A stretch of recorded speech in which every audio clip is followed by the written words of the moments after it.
मां ब्रह्मचारिणी की कथा। नमस्कार दोस्तों, पिछले वीडियो में हमने मां ब्रह्मचारिणी के दिव्य स्वरूप और महत्व को समझा था। पर क्या आप जानते हैं कि उनका नाम ब्रह्मचारिणी कैसे पड़ा और उनकी तपस्या की कहानी कितनी अनोखी है? आज हम उनकी इसी अद्भुत गाथा को सुनेंगे। ये कहानी शुरू होती है मां पार्वती के रूप में।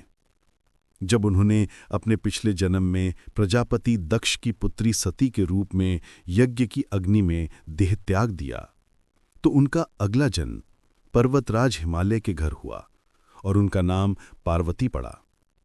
पर इस जन्म में भी उनके मन में केवल भगवान शिव को पति रूप में पाने की इच्छा थी।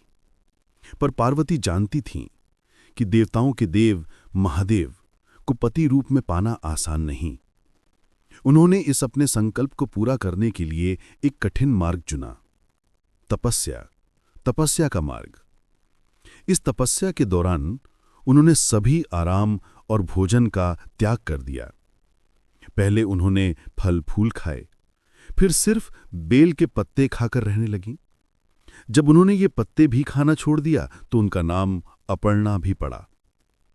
तपस्या इतनी कठिन थी कि कई सालों तक वे बिना भोजन और जल के रहीं। गर्मी में जला देने वाली धूप, सर्दी में बर्फीली हवाएं और बारिश में भी वे अपने स्थान से हिली नहीं। उनका ये आचरण, ये ब्रह्मचार्य उनकी अटूट निष्ठा को दर्शाता है। देवताओं ने कई बार उनकी तपस्या को तोड़ने की कोशिश की, पर हर बार वे असफल रहे। एक बार कामदेव को भेजकर उनकी परीक्षा ली गई, पर मां पार्वती अपने मार्ग से नहीं हटी। अंत में भगवान शिव खुद एक ब्रह्मचारी के रूप में आए और मां पार्वती की तपस्या की परीक्षा ली। उन्होंने शिव की बुराई की, पर मां पार्वती ने शिव की बुराई सुनने से साफ मना कर दिया और अपनी भक्ति पर अटल रहीं।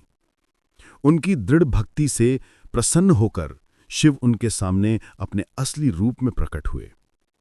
और इस तरह सालों की कठिन तपस्या के बाद मां ब्रह्मचारिणी ने भगवान शिव को पति के रूप में प्राप्त किया।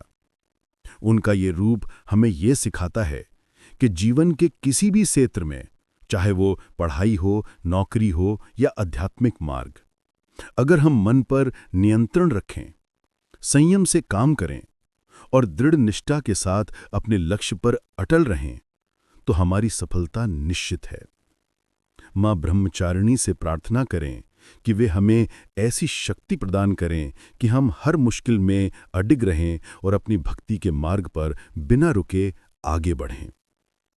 कल हम नवरात्रि के तीसरे दिन मिलेंगे। हम बात करेंगे मां दुर्गा के तीसरे रूप मां चंद्रघंटा की। उनकी कथा और स्वरूप बहुत ही रोचक है। तब तक के लिए जय माता ब्रह्मचारिणी की। भक्तों, माता रानी की इस अद्भुत कथा को लाइक करें, अधिक से अधिक कमेंट करें और सभी को शेयर भी करें, जिससे सभी माता के आशीर्वाद को प्राप्त कर सकें। माता रानी सबके कष्ट हरें। इसी प्रार्थना के साथ कमेंट में लिखें जय माता दी।